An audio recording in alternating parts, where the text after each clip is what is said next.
ನಾನು ಕಾಣಿಸ್ಲೇ ಇಲ್ಲ, ನೀವು ಬಂದಿರೋದೇ ಗೊತ್ತಾಗಲ್ಲ. ಇದನ್ನ ಕೈ ಕೊಡಕ್ಕೆ ಒದ್ದಾಡ್ತಾವ್ರು ಇವರು. ನಾನೇನ್ ತೊಡೋದಿಲ್ಲ ಸರ್. ಮೊದಲನೇದಾಗಿ ಯಾಕೆ ಸರ್ ಅವರ ಸಮಕ್ಕೆ ನನ್ ಕರೆದ್ರೆ ಗೊತ್ತಿಲ್ಲ. ಯಾಕೆಂದ್ರೆ ಅವ್ರು ಹಾಕೋದೆಲ್ಲ ಒಂದೂವರೆ ಲಕ್ಷ ರೂಪಾಯಿ ಶರ್ಟ್, ನಾನು 1200 ರೂಪಾಯಿ, ಅವ್ರಿಗೂ ನನಗೂ 100 ರೂಪಾಯಿ ಡಿಫ್ರೆನ್ಸ್ ಇದೆ.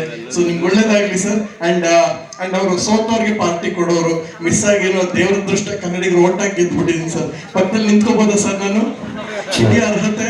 ಥ್ಯಾಂಕ್ ಯು, ಖುಷಿ ಆಯ್ತು. ನಾನು ಈ ಸಮಯದಲ್ಲಿ ಒಂದು ಮಾತು ಹೇಳಕ್ ಇಷ್ಟಪಡ್ತೀನಿ ಸರ್. ಒಳ್ಳೇದಾಗ್ಲಿ ಸರ್. ನೀವು ಎಲ್ಲ ಕಡೆ ಹೀಗೆ ಹೆಸರು ಮಾಡಿ ನಿಮ್ಮ ಹೀಗೆ ಪ್ರಮೋಷನ್ ಮಾಡ್ತಾ ಇರಿ. ಅಂಡ್ ಒಂದ್ ಮಾತು ಹೇಳ್ಬೇಕು, ನಮ್ಮ ಸಿನಿಮಾ ನಾಯಕಿಯಾದ ಎಲ್ಲಿ ನಿಖಿತಾ ಅವ್ರು ಇಲ್ಲೇ ಇದ್ದಾರೆ. ಅಂಡ್ ಅವ್ರಿಗೊಂದು ಮಾತು ಹೇಳಕ್ ಇಷ್ಟಪಡ್ತೀನಿ. ಸೀರಿಯಸ್ಲಿ ಇದು ನನ್ನ ಮನಸ್ಸಿನ ಆಸೆ ಸರ್. ಒಂದೇನು ಅಂತ ಹೇಳಿದ್ರೆ, ನೀವು ಕೂತಿರ್ಲ ನಿಮ್ ಪಕ್ಕ ಅವರೇ, ನಾವು ತುಂಬಾ ಒಳ್ಳೆ ಹುಡುಗಿ ಅವರು. ಆಕ್ಚುಲಿ ಅವ್ರಿಗೆ ಒಳ್ಳೇದಾಗ್ಲಿ. ಈ ಸಮಯದಲ್ಲಿ ಅವ್ರಿಗೆ ನಿಮ್ ತರ ಗಂಡ ಸಿಗ್ಲಿ ಅಂತ ಹಾರೈಸ್ತೀನಿ ಸರ್. ಅವ್ರ ತರ ಯಾಕೆ ಅಂತ ಕಾರಣ ಹೇಳ್ತೀನಿ ಕೇಳಿ. ಲಕ್ಷ ರೂಪಾಯಿ ಬಟ್ಟೆ ಹಾಕತ್ತಾರೆ, 30 ಲಕ್ಷ ರೂಪಾಯಿ ಬರೀ ಬಟ್ಟೆನೇ ಹಾಕತ್ತಾರೆ. ಹಂಗಂದ್ಮೇಲೆ 30 ಪಾರ್ಟಿ ಮಾಡ್ತಾರೆ. ಆಮೇಲೆ ನನಗಿಂತ 100 ಪಟ್ಟು ನಮ್ ಹೀರೋಯಿನ್ ಚೆನ್ನಾಗಿ ಬದುಕ್ಲಿ ಅಂತ ಆಸೆ. ನಿಖಿತ ಬನ್ನಿ ಒಂಚೂರು, ಈ ತರದವ್ರು ಸಿಕ್ಕಿ ಬನ್ನಿ, ಒಂದ್ ನಿಮಿಷ ದಯವಿಟ್ಟು ಬನ್ನಿ.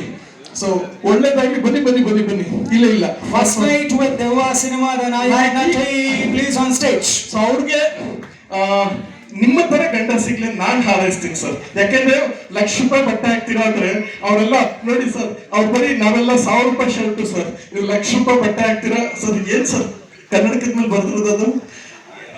ಏನೋ ಬರ್ದಿದ್ದು. ಒಳ್ಳೇದಾಗ್ಲಿ ಸರ್. ನಿಖಿತಾ, ನಿಮ್ಗೆ ಅಭಿನಂದನೆಗಳು. ಇವ್ರ ತರ ಸಿಗ್ಲಿ ಅಂತ ನಾನು ಹಾರೈಸ್ತೀನಿ. 3 ಪಾರ್ಟಿ ಮಾಡ್ಕೊಂಡು ಚೆನ್ನಾಗಿರಿ ಸರ್. ಸ್ವಾತಂತ್ರ್ಯ ನಾವು ಗೆದ್ದಿದ್ದೀವಿ, ಮಿಸ್ ಆಗಿ ನಮ್ಮ ಮೇಲೆ ದ್ವೇಷ ಇಟ್ಕೊಬಿಡಿ ಸರ್. ಯಾವ ಹೌದು ಸರ್. ಒಳ್ಳೇದಾಗ್ಲಿ. Thank you. Thanks sir. ಎಲ್ಲ ಇವತ್ತಿನ ರೇಟ್ ಹೇಳ್ಬಿಡಿ ಸರ್ ಒಂದ್ಸಲ. ಹೇಳಿದ್ಮೇಲೆ ನಾವು ನೀವು ಪ್ರಶಸ್ತಿ ಕೊಡ್ತೇವೆ. 1200 ರೂಪಾಯಿ. We want today this blue jacket rate must be told by Satish Kyagwan. ಬರ್ಡೇಗೆ ಹಾಕಿದ್ದೆ ಸರ್ ಆಲ್ರೆಡಿ. ಅಲ್ಲ, ಅವ್ರ ಶರ್ಟ್ಗೆ 1 ಲಕ್ಷ ಅಂದ್ರೆ ಇದ್ರ ಮೇಲೆ 2 ಹಾಕ ಬಂದವ್ರೆ. ಅವ್ರ ಸಮ ನಾನು ಎಲ್ಲಿ ಬರ್ತೀನಿ? ನಾನು 1200 ರೂಪಾಯಿ ಕೊಲಾಬ್ರೇಷನ್ ಸರ್, ಶ್ರಮ ಪಟ್ಟು ದುಡ್ಡು ಕೊಟ್ಟು ತಗೊಂಡಿದ್ದು. ಅಲ್ಲ sir, super sir. Thank you sir. ಒಳ್ಳೇದಾಗ್ಲಿ. ನಮ್ ಹೀರೋಯಿನ್ಗೆ ನಿಮ್ ತರ 30 ಲಕ್ಷ ರೂಪಾಯಿ ಸಿಗ್ಲಿ ಅಂತ ಹಾರೈಸ್ತೀನಿ. ಅಶ್ವಥ ತಗೊಳ್ಳಿ. ಒಳ್ಳೇದಾಗ್ಲಿ. Thank you. ಪ್ರಥಮ್, ಈಗ ನೀವು ಮಾತಾಡಿದ್ರಿ ಪಾಪ, ಈಗ ಅವ್ರ ಮನಸ್ಸಿನಲ್ಲಿ ಏನಿದೆ ಅಂತ ಅವ್ರು ಮಾತಾಡ್ಬೇಕಲ್ಲ.